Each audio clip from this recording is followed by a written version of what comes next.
আসসালামু আলাইকুম ওয়া রাহমাতুল্লাহি ওয়া বারাকাতুহু। আমরা অনেক মানুষ আছি যারা আল্লাহর উপর দোষ চাপাই দিই যে এত দোয়া করি কেনই বা আল্লাহ দোয়া কবুল করেন না। আসলে আল্লাহ তাআলা দোয়া কবুল যে করবেন, আমার তো সেই কবুলের পর্যায়ে যেতে হবে। আমি তো সেভাবে আমার দোয়া করতে হবে যে দোয়া করলে আল্লাহ তাআলা কবুল হয়। আসুন সেই সম্পর্কে হযরত আব্বাস রাদিয়াল্লাহু তাআলা আনহু মুসলিম শরীফের ভিতরে একটি হাদিস এনেছেন।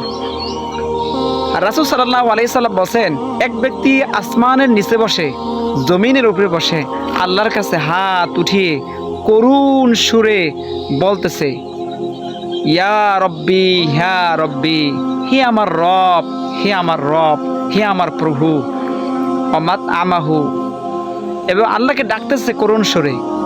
তার চুলগুলো এলোমেলো, জীর্ণশীর্ণ অবস্থা, গায়ে ধুলাবালু, সেই অবস্থায়